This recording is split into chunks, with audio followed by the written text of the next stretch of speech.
inyong mga kingdom properties. Kukunon ng Ang properties? Kingdom Nation po at si Pastor Kibloy, ni isang sintimo po, wala po kaming ninakaw sa inyo. Correct. Kayo po ang nasa gobyerno ang mga magnanakaw.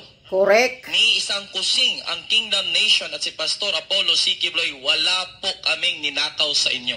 At ngayon kukunin nyo ang mga kingdom properties. Dugo, pawis, luha po ang ininvest namin. Binuhos po namin dito para sa mga kingdom properties buong sanlibutan ito. And because of your evil and envious eyes, kukunin nyo sa amin po. Hindi po pwede yan. At ikaw, Secretary Abalos, di ba, lawyer po kayo. Ako, hindi po ako lawyer.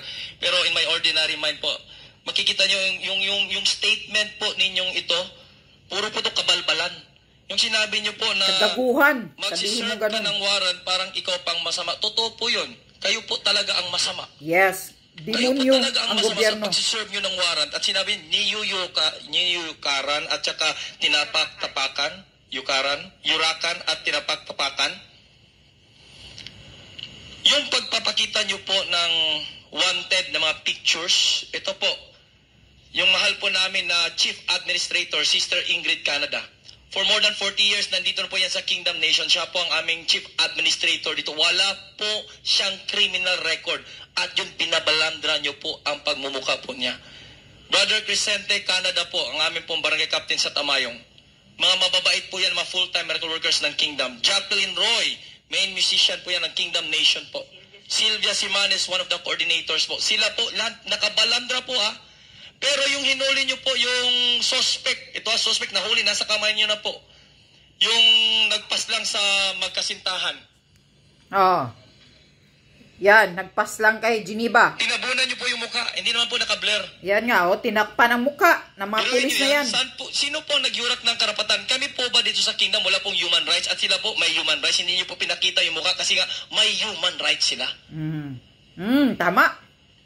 Booking. Yung driver ng van, ng Alitagtag, Batangas drug bus ninyo, na para bang drama-drama lang. Yan o, naka-blur po yung mukha. Naka-blur po yung mukha. Tapos, ano pong pinagkaiba? Ito po, droga pong involved niyan. Ito sa amin, wala pong napatunayan, hindi nga nahuli. Di ba? Pilit nilang nakabail nga yan. Tapos, we present pumunta doon personally po yung ating mga Kingdom full-time miracle workers po, sila Ate Ingrid po, lahat po sila. Kasi available naman po yung kasong yan. And now, you are displaying their faces, yung mga picture po nila, na as if they are the greatest criminal. Sino po ang nag-apak ng karapatang pantao, Secretary Abalos? Yes. Ang gobyernong abusado. Those people na nahuli nasa yung kamay nyo na, and then telling us na because of human rights, to preserve their human rights, hindi pwedeng ipakita yung mga mukha nila. At ito, Chief Administrator po namin sa Kingdom Nation, nagsakripisyo po para kasama po namin mga pastor para po sa bansang kaharian, nagturo po sa amin ng kabutihan. Inosente po. Binabalandra nyo yung pagmumukha po nila dyan. Correct. Sino po ngayon ang nag-aabuso ng kanilang otoridad at kapangyarihan? Kayo po na nasa gobyerno. Sino po ang masama ngayon? Hindi po kami, kayo po na nasa gobyerno. Especially po, ikaw po, Secretary ka pa naman ng Interior Local Government, Abalos. At may angas at may kakapalan pa kayo ng mukha. Telling in our face, especially you, PNP Chief Marbel, calling our pastor, he is not a pastor. Who are you? Sino po kayo para sabihin po na si Pastor Apollo C. Kibloy hindi po pastor at fugitive po siya ng batas? Sino po kayo? Ikaw, babalik ko po siya yung tanong. PNP ka naman, chief ng PNP, Philippine National Police. Di ba dapat chief ka ng Philippine National Police at you have to serve and protect us na mga mamamayan ng bansang ito?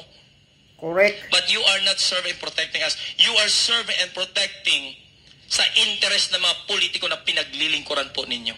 Tama. Punto. No, it's a big insult to you, Marbil. And the guts at kakapalan ng mukha. Natawagin po si pastor na hindi po pastor. Yeah. Kayo po. Mga power chief po ba tripper. kayo ng pambansang pulisya ng Pilipinas? O chief lang po kayo sa nag-utos sa inyo dahil sa pang-personal na interest? Yes. Correct ka dyan. Chief sa nag-utos para sa Ito po mga pansarili. kababayan, buksan po natin mga mata. Sa gobyernong ito, wala pong umiiral na batas. Yes. And they're twisting the facts and they're twisting the stories in favor po sa kanila. Yeah. Garapalan na po ang nangyayari ito. Tama.